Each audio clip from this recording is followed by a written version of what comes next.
Hi everyone, what I thought we'd take a look at today is a mobile phone holder for motorcycles. The reason I want to show you this one is I found it to be quite good. I've done over 1,000 miles with it now, and when I started looking for mobile phone holders I couldn't find many on the market that looked any good, and I found this one to be really good, so just thought I'd share my opinions of it. Because it uses a ball design, it's quite flexible in movement. You can have the phone upright or landscape mode without any problem. The holder itself is easy to detach from the bike just by rotating this, and it just locks onto a ball joint. Do that nut back up. I'll show you the joint attached to the bike now. Okay, so that's the joint attached to my bike. It literally holds on by two Allen bolts there. It comes with a couple of plastic inserts for different size handlebars.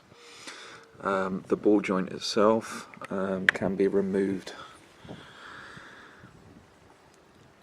with that Allen key there, just so it doesn't show up so much. And I have found now that it's also available in chrome.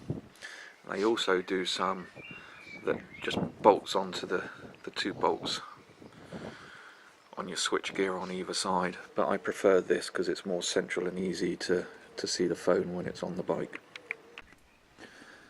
This particular holder itself is marked up as mount gear, but I'm suspicious that I've seen this under a lot of different brand names, and the only thing that they do is stick a different sticker on here with a different name on it. I will include links in the description below to all of the variants that I found of this. It will hold a phone itself in here of between about 55mm and 95mm. So I'm today just using a OnePlus 6. And it literally just clamps in there. This particular phone is in a case, so it can be used with most cases. Okay, it holds the phone quite nicely in there, and the only reason that I'm doing this by hand in the house at the moment is I want to show you roughly how well this grips the phone and the sort of torture it can take without the phone coming out. So the first thing is, if I put a lot of pressure on the top of the phone there, you'll see that whilst it moves a little bit, I'm almost bending the phone itself and it doesn't come out. It moves a little bit in the holder. The other thing is that heavily shaking it about, it's still staying tight in there. And this is one of the reasons why I like this holder, because I've seen various others on the market from Ram Mount, and they either leave big ugly bits on the bike, or you need to use bands that clip over the corners of the phone, and in my opinion are just quite ugly. I've got an almost new Harley out there. I didn't want to go and stick something big and ugly on it. Like I say, this comes off relatively well, so I just clip it on when I need it. I've done about 1,000 miles with this. I've done over 100 miles an hour with the phone on here. There's no fairing or anything to protect the phone, so it's getting wind blasted all the time. So, it does hold it really, really well. I'll go and clip this back on the bike now and go for a ride with the phone attached, just so that you can see that it does stay very well on there. No risk of the phone falling off. Like I said, I've done a lot of miles without it. This is common ball size, so you could find different heads to go on the ball mount if you wanted, or you could use different styles of ball mounts, and you can buy just the head alone. Okay, so here we are on my 2018 Lowrider. I'm going to take you for a little spin down the road just to show my faith in this thing. As you'll see, there's no tethers or anything on the device. I've also left it in the upright position because this is where it gets the most wind speed. I have got a little speedometer there on it, just so that you can see roughly what speed I'm going. It's GPS controlled, nothing else. So let's get moving. Wait for the cars to get by. Don't know how well you'll see the speed on there at the moment, because there is a lot of sun at the moment.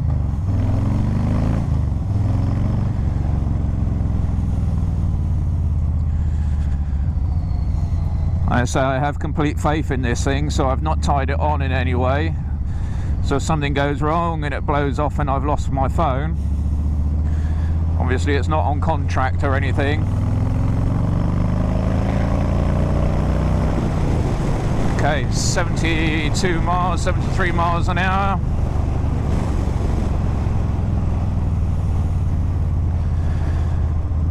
Which in theory should be the most that many people will be riding their bikes at. I say in theory. I'd just like to add as well, I've not used any other phone holders than this particular one. I'd be quite willing to try others if any of you have really good suggestions on what they like to use. The only downside I can see of this particular one is there's no waterproof housing or anything for the phone. There's no reason why you couldn't put it in something like an OtterBox or a LifeProof case just to add a little bit of waterproofing. My other phones that I use, I've got an iPhone XS and I've got a Samsung Galaxy 10 Plus, all of which I put in this holder, and obviously all of those have an element of waterproofing to them, sort of IP68 rated, so you know they should be all perfectly fine for little rain showers. But I tend to just use this phone because it's got a spare SIM card in it, so I've got data access if I need it when I'm out and about.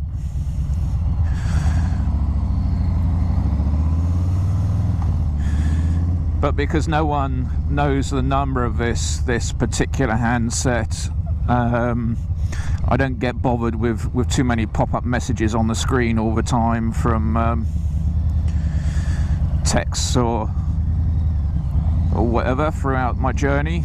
But if I'm using something like Google Maps or another sat-nav app that has traffic details on it, then you know it's got the internet access there for that.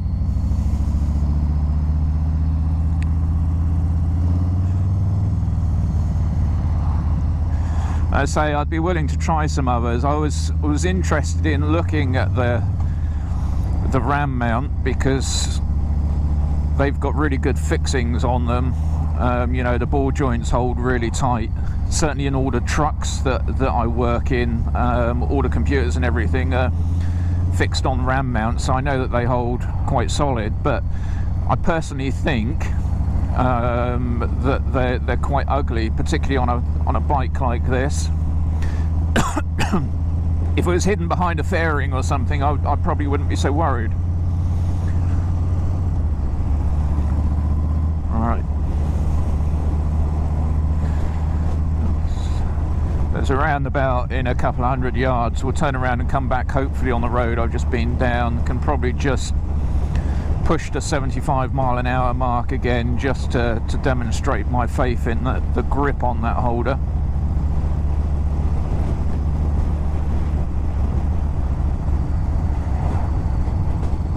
I don't really want to travel out to a motorway. The nearest motorway is sort of 15 miles away from where I am.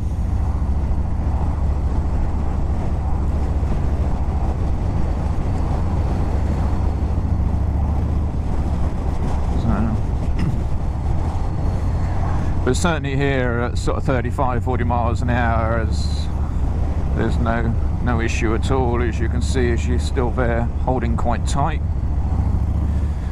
The only bugger here is going to be, I'm going to be coming back up around behind that lorry. That might hold us up a little bit.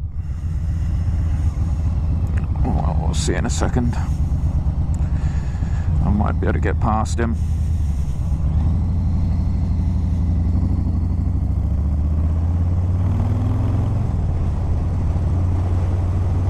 Or just, well, pull over for a second and let them get ahead. We'll see. There you go, doing sort of 50 miles an hour now, 46. Still holding there nice and tight.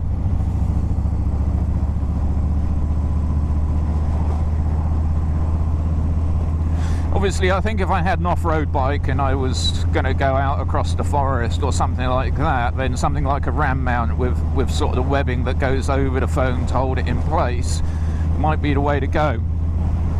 But certainly for a road bike, where the worst you're going to come up against is a couple of potholes here or there,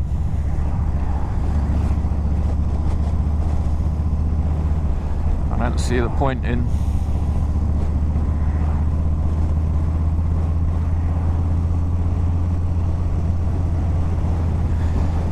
Cost-wise, obviously I'm in the UK. I spent about £46 on this thing. I will put the links in the descriptions below. Like I said, I'll put the link to any alternatives that I found in other countries. If you find anything equivalent, or anything you'd like to say, oh, this is a really good mount, then leave it in the comments below. I'll try to reply to as many as I can or feel necessary.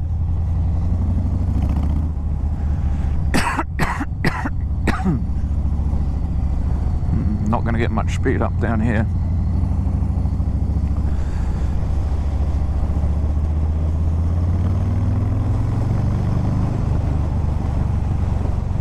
Might just do one more round if the road's clear when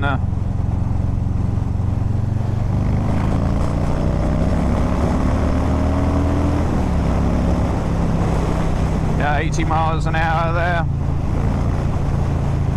Don't really need to do too much more than that.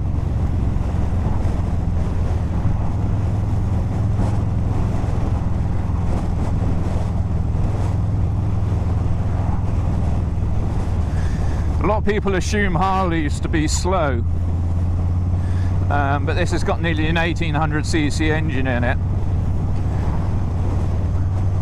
and that's a big old thumpy V-twin. A lot of people don't realise if you really want to push them, they'll go. Let's take the lorry. Oh yes, and the car. And the car, there we go, 88 miles an hour, 89, 90, 92. So there you go. It's more than capable. As is the bike.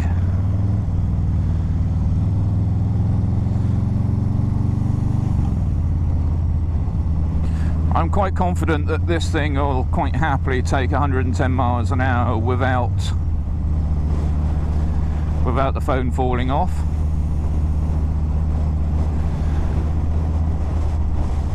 So there you go.